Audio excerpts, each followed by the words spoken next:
영혼의 문제는 삶에서 가장 중요합니다.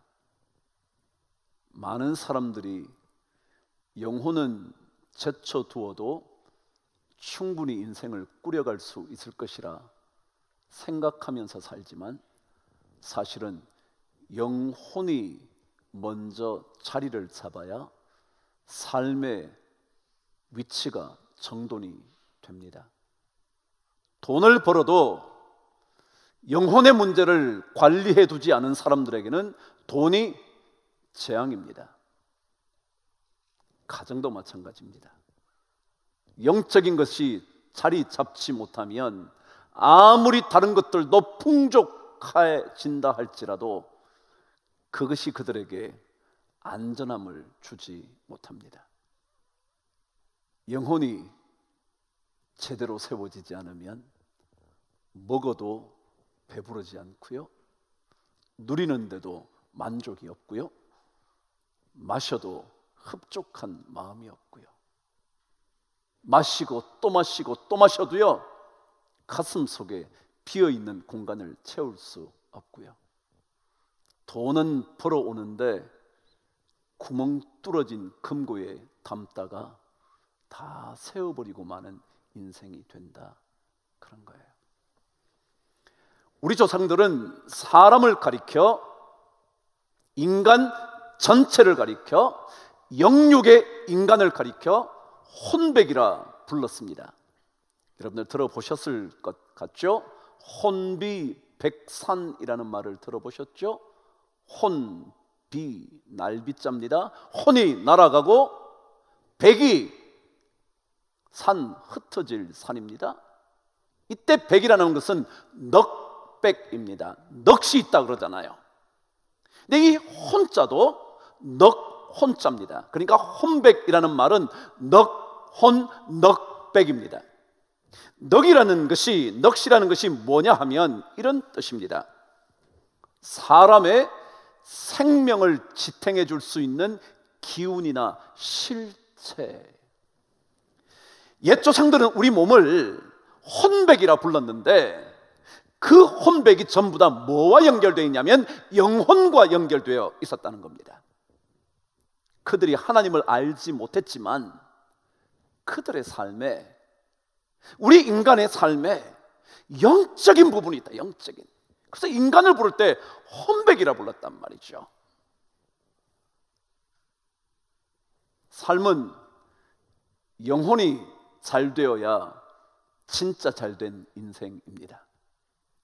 영혼의 집이 잘 지어져야 그 위에 우리의 인생의 건축물을 멋지게 세워갈 수가 있습니다. 건물의 기초가 견실해야 건축물이 안전하듯이 삶의 기초인 영혼의 집이 견고해야 삶은 살아갈수록 안전해질 수 있습니다. 전 세계 온라인 상거래의 최대 기업은 아마존이라는 회사입니다. 그 기업의 창업자가 제프 베이조스라는 사람입니다. 근데 그가 이런 얘기를 한 적이 있었다네요. 이렇게 말을 했습니다. 저는 종종 매우 흥미로운 질문을 받습니다. 제프, 앞으로 10년 동안 무엇이 변할까요? 왜요? 이 세계가 워낙 빠르게 변하니까 이 변화에 잘 적응해야만 살아남을 수 있다. 적자생존이요. 이 변화에 빠르게 적응을 해야 우리가 살 수 있다고 생각해서 많은 사람들이 그 탁월한 기업가에게 앞으로 10년 동안 무엇이 바뀔는지 좀 알려주실 수 있겠습니까? 질문을 했다는 겁니다. 그런데 제프 베이조스가 이렇게 대답을 했습니다. 그런데 사실은 그것보다 훨씬 더 중요한 질문 하나가 있습니다. 그런데 그 질문은 거의 받아본 적이 없습니다. 너무너무 중요한 질문인데 거의 사람들이 묻지 않는다는 겁니다. 무슨 질문이냐 하면 이 질문입니다. 앞으로 10년 동안 변하지 않는 것은 무엇일까요? 라는 질문이라는 겁니다. 무엇이 앞으로 10년 동안에도 변하지 않을 것인가? 왜냐하면 저는 그 변하지 않는 것을 중심으로 제 사업의 계획을 세웁니다. 변하지 않는 것, 그것을 중심으로 계획을 세운다는 거예요. 그리고 말을 덧붙였습니다. 어떤 상황에서도 무엇이 그대로 유지될 수 있을지 찾아낼 수만 있다면 거기에 에너지를 쏟아부어야 합니다. 만일 우리가 변하지 않는 그것에 쏟아붓게 되는 에너지는 반드시 지속적으로 우리에게 보상해 줄 것입니다. 그렇습니다. 여러분, 변하는 것 쫓아가려면 여러분 감당할 수가 없습니다. 워낙 급변하는 시대라. 이것 적응하려면 벌써 저쪽 갑니다. 저쪽 좀 잡으려고 그러면 어느새 여기가 있습니다. 그것 할 수가 없습니다. 몇몇 사람은 그럴지 모르지만 우리 그렇게 할 수 없습니다. 중요한 것은 변하지 않는 것. 10년이 지나도 바뀌지 않는 것, 아니 30년이 지나도 여전히 남아 있을 수 있는 것, 아니 여러분과 저의 평생에 가장 변하지 않을 수 있는 그 무엇을 붙잡고 그곳에 에너지를 쏟아야 삶이 흔들리지 않는다는 것입니다. 그렇습니다. 우리 삶은 정말 더 중요한 것 있습니다. 남들이 묻지 않는 더 중요한 질문이 있습니다. 변하는 것의 질문이 아니라 변치 않는 것은 뭘까? 학개 선지자는 포로의 삶에서 귀환한 이스라엘 백성들에게 외치기 시작했습니다. 영혼의 집 성전을 재건해야 된다고. 영혼의 집인 성전을 다시 건축해야 한다고. 왜냐하면 영혼의 집인 성전이 세워지지 않고서는 그 나머지 어떤 것을 세워도 그것은 안전하지 못하다고. 그것이 우리에게 만족을 줄 수 없다고.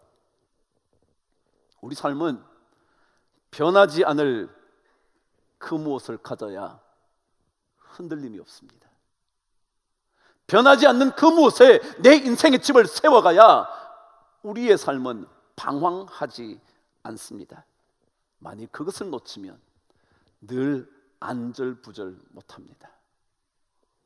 학개는 알고 있었습니다. 아니, 하나님께서 정확하게 알고 계셨습니다. 진짜 여러분과 저에게, 정말 포로에서 살아남은 이스라엘 백성들에게 무엇이 가장 중요하고 무엇이 최우선이고 무엇이 우리 삶에 가장 필요한 것인지 주님은 알고 계셨습니다. 그리고 그것을 학개를 통하여 들려주시고 싶었던 겁니다. 그것을 학개를 통하여 스룹바벨과 여호수아에게 알려주시고 싶어 했습니다. 그리고 그들을 통하여 모든 백성들에게 진짜 중요한 게 뭔지 들려주시고 싶어 하신 것입니다. 그 어떤 것보다 영혼의 집인 성전이 중요하다고, 그것을 지어야 한다고, 지금 다른 것 지을 때가 아니라고, 그것부터 지어야 한다고. 변하는 것에 마음을 빼앗기는 것이 아니라 적어도 몇십 년 동안, 아니 적어도 여러분과 저의 생명이 마치는 그날까지 여러분과 저에게 그 영혼의 집, 그 기초가 세워져야 한다고 말씀하시고 싶은 것입니다.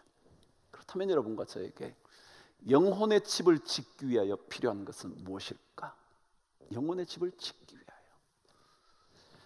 근데 그것을 정돈해 보기 전에 한 가지 짚고 넘어가야 할 것이 있는 것 같습니다. 오늘 말씀 1절 한번 저와 읽어 보겠습니다. 시작.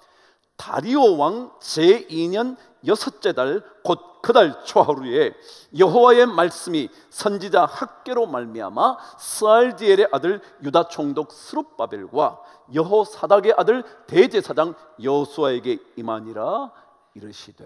그랬습니다. 다리오 왕 2년이었습니다. 이스라엘 백성들이 포로로 귀환되어 올 당시 왕의 이름은 고레스였습니다. 페르시아 왕 고레스, 사이러스라는 실제 인물입니다. 그 고레스 왕이 이스라엘 백성을 본국으로 되돌아가도록 허락합니다. 그리고는 심지어 물품의 목록까지 적어주면서 그곳에 가서 여호와의 성전을 건축하라고 명령 내리며 보냅니다. 그 백성들이 본국으로 되돌아와 성전을 짓기 시작했습니다. 지난주에 들으신 대로 사마리아 사람들의 반대로 인하여 성전 재건이 중단되었습니다.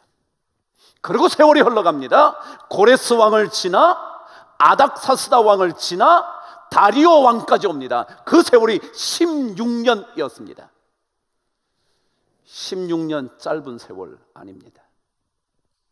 자, 16년 동안 성전 재건이 중단되었습니다. 모든 사람이 잊었을 겁니다. 처음에는 지으려고 했다가 열심을 냈다가 이제는 짓지 않아도 아무렇지도 않은 생각이 들 시기였을 겁니다. 아니, 그 정도도 넘어 이제는 완전히 머릿속에 사라져 버렸을 겁니다. 그냥 살아도 되는 거네, 그냥 이렇게 살아도 다 인생 사는 거지, 그러고 살았을 시간이 16년이었을 것입니다. 그런데 여러분, 영혼의 집은 16년이 지났다고 짓지 않아도 될 집이 아닙니다. 영혼의 집은 16년 동안 관심 없이 지났다 할지라도 다시 세워야 하는 것이 영혼의 집입니다. 코로나 지금 1년 반 벌써 향해 갑니다.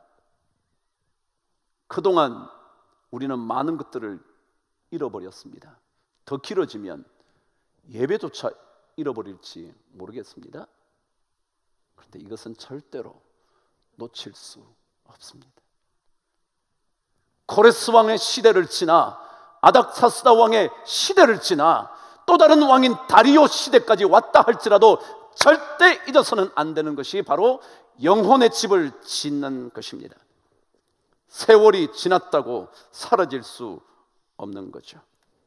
영혼의 집은 결코 잊혀진 채로 버려질 수도 없고 짓지 않고 지나가서도 될 그런 집이 아닙니다. 이 집은, 이 영혼의 집은 반드시 지어져야 합니다. 결코 포기할 수도 없고 어느 시점이든 여러분과 제가 지어가야 할 집일 겁니다. 우리 생명에 비친 예수 그리스도를 놓쳐버린 지 세월이 아무리 흘러도 우리는 다시 회복해야 합니다.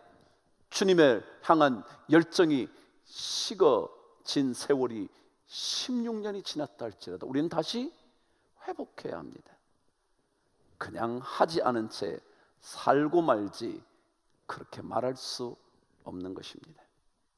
세상 일에 물들어 이제는 영혼의 집 정도야 없어도 괜찮을 것이라고 생각하면서 인생을 꾸려나간다면 우리는 오늘 이 말씀을 들어야 합니다. 16년이 지난 다음 선지자 학개를 통하여 들려주신 하나님의 그 말씀 말입니다. 여러분과 제가 들어야 하는 거죠. 자, 그렇다면 오늘 여러분과 제가 영혼의 집을 짓기 위하여 필요한 게 뭘까? 뭐가 필요할까? 오늘 말씀 5절과 7절을 먼저 시작합니다. 시작. 그러므로 이제 만군의 여호와가 이같이 말하노니 너희는 너희의 행위를 살필지니라. 7절이요? 똑같습니다. 만군의 여호와가 말하노니 너희는 자기의 행위를 살필지니라. 무슨 말일까요? 자신을 점검해야 한다는 겁니다. 자신의 삶을 살펴보아야 한다는 것입니다. 자신의 영혼의 집은 지금 어떠한지 확인해 보아야 한다는 겁니다. 지금 자신의 영혼의 집은 허물어져 가고 있는지 아니면 잘 기초가 닦여진 집인지 살펴보아야 한다는 것입니다. 우리의 행위, 우리의 삶의 움직임, 우리의 삶의 방향이 어떠한지 점검해 봐야 한다는 것이죠. 자신의 삶을 들여다보지 않고서는 영혼의 집을 지을 길이 없습니다. 돌아보지 않고는 허물어진 영혼의 집이 있는지 생각조차 하지 않을 것이기 때문입니다. 살펴보아야 합니다. 여기에 등장한 행위라는 단어는 히브리어 데렉라는 단어입니다. 하나쯤 영어 단어 외우듯이 외워보시죠. 데렉이라는 단어입니다. 근데 이 단어는 원래 뜻은 길이라는 단어입니다. 길, 데렉. 히브리어로 길은 데렉. 근데 이것을 행위라고 번역을 했습니다. 근데 이 길이라는 단어는 어떤 의미를 가지느냐면 사람들이 계속 걸어가다가 만들어지게 된 길. 여러분과 제가 계속 그 길을 걷는 겁니다. 그 길을 걷고 또 걷고 되돌아왔다가 걸어가고 되돌아왔다 걸어가는 동안 만들어진 길, 그것을 데렉, 그것을 행위라 그럽니다. 그렇죠? 여러분 이런 행동을 합니다. 다음에도 또 이렇게 행동합니다. 다음에 또 이렇게 행동합니다. 그래서 마침내 여러분 인생의 길이 만들어지는 겁니다. 여러분 인생에 자국이 남기 시작하는 겁니다. 이거 그 사람이 걸었던 길이야. 자식들에게 부모들이 걸어온 길이 남게 됩니다. 데렉. 어떤 행동을 아버지가 계속했는지, 어떤 행동을 우리 엄마가 계속하고 있었는지 그게 남습니다. 흔적으로 남습니다. 자국으로 남습니다. 자취로 남아 있습니다. 그것을 보는 겁니다. 여러분과 제가 걸어온 삶의 자취, 여러분과 제가 걸어서 만들어진 그 길, 그 행위, 그것을 잘 들여다봐야 영혼의 집을 우리는 세울 수가 있습니다. 우리의 삶의 행동이 낳게 된 흔적, 그 길, 그것이 어떠한지 살펴보아야 합니다. 그래서 대부분의 영어 성경은 이 행위를 ways라고 번역을 했습니다. ways, 길이라는 것입니다. 여러분과 제가 알게 모르게 그런 일을 만나면 또 그렇게 하고, 그런 상황을 만나면 또 그렇게 하고, 그러다가 여러분의 길이 자꾸 만들어지는 겁니다. 그것만이 아니라 이 데렉라는 단어는 태도라는 단어입니다. 태도. 여러분이 어떤 사물을 만날 때, 어떤 사건을 만날 때, 어떤 사람을 만날 때 하게 되는 태도, 취하게 되는 태도, 그게 흔적이고 행위이고 삶이고 길이라는 것입니다. 그 태도를 자꾸 점검해 봐야 되는 것입니다. 사람을 대하는 태도와 사물을 대하는 태도와 그리고 삶을 대하는 태도, 내게 맡겨진 일에 대한 나의 태도, 그걸 점검하는 것이 영혼의 집을 짓는 첫 번째 일일 겁니다. 여러분이 너무도 쫓기듯 삶을 살아갑니다. 무언가 목표를 정해놓고 정신없이 달려갑니다. 자꾸만 달려가다 그것이 내 삶의 길이 되는 줄 생각할 겨를도 없이 달려갑니다. 그런데 우리에게는 살펴볼 시간이 필요합니다. 살펴보아야 할 시간과 공간을 여러분과 제가 마련해야 합니다. 무엇이 진짜 내 삶을 가장 안전하게 지탱해 줄 수 있는 것인지 그것을 우리는 살펴보아야 합니다. 살펴보아야 합니다. 조용히 기도하면서 영혼의 주인이신 하나님을 만나 보아야 영혼의 집을 지을 수가 있습니다. 내 신앙의 길을 걷고 걷다가 어느새 여러분과 저의 신앙의 길이라 말할 수 있게 되는 그 길, 우린 살펴보셔야 합니다. 돈 벌어온 인생의 길 살펴보셔야 합니다. 자녀에게 어떤 말을 이제껏 늘 해왔는지 살펴보셔야 합니다. 내가 아내에게 어떻게 말을 늘 해왔는지 말의 길을 살펴보셔야 합니다. 그래야 영혼의 집을 세울 준비가 되는 것입니다.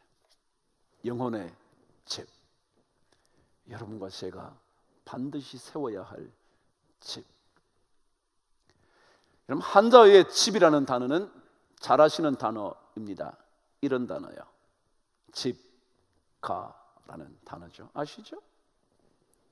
근데 이 단어는 두 부분으로 나누어져 있습니다. 그 위에 이렇게 생긴 거요. 이게 간머리 부수입니다. 여러분, 한자를 하면 부수가 있고 이렇게 글씨가 있잖아요, 그렇죠? 간머리에 이렇게 간머리 이렇게 세워져 있죠. 근데 이것이 원래 뜻은 뭐냐 하면 집이라는 뜻입니다. 그래서 이 한자는 이미 요 간머리만 보면 집이라는 의미를 알 수 있게 되어 있었습니다. 그래서 이거는 실제로 한자의 집면이라는 단어입니다. 집면, 요게 집입니다. 그 밑에 있는 단어가 있습니다. 보이시죠? 저게 무슨 글자냐면 돼지 시자입니다. 그래서 사람들이 이렇게 생각해요. 우리 인생이 마치 돼지 우리 같은 거구나. 돼지가 이렇게 그 우리 안에 들어가서 사는 겁니다. 새끼 낳고요, 먹고요, 싸고요, 자식 낳고요. 이런 게 가정이구나 생각했다는 거죠. 그런데요, 그런 뜻이 아니라 갑골 문자를 연구하는 전문가들의 분석에 의하면 이 집가자는 원래 거룩한 제사를 드리는 장소가 집이었답니다. 뭐라고요? 거룩한 제사를 드리는 장소. 그게 뭐라고요? 집이라는 단어였답니다. 왜냐하면 집가의 위에 간머리에 밑에 돼지가 있는데, 이 돼지는 여러분 아시는 대로 다 뭐 할 때 쓴 겁니까? 옛날에 고사 지낼 때, 제사 지낼 때 드린 겁니다. 그러니까 집에서 돼지를 조상신들에게 바치는 겁니다. 그래서 제사를 드리면서 그 조상들이 우리 집을 잘 보호해 주기를 바란다. 그게 가정이라는 것입니다. 그러니까 우리말로 표현하면, 그리스도인의 말로 표현하면 하나님 앞에 거룩한 예배를 드리는 곳이 뭐라고요? 집이다. 집이다. 그래서 우리에게 뭐가 필요하다? 영혼의 집이 필요하다. 우리는 그리스도인의 가정을 만들기 위하여 하나님께 거룩한 제사를 드려야 합니다.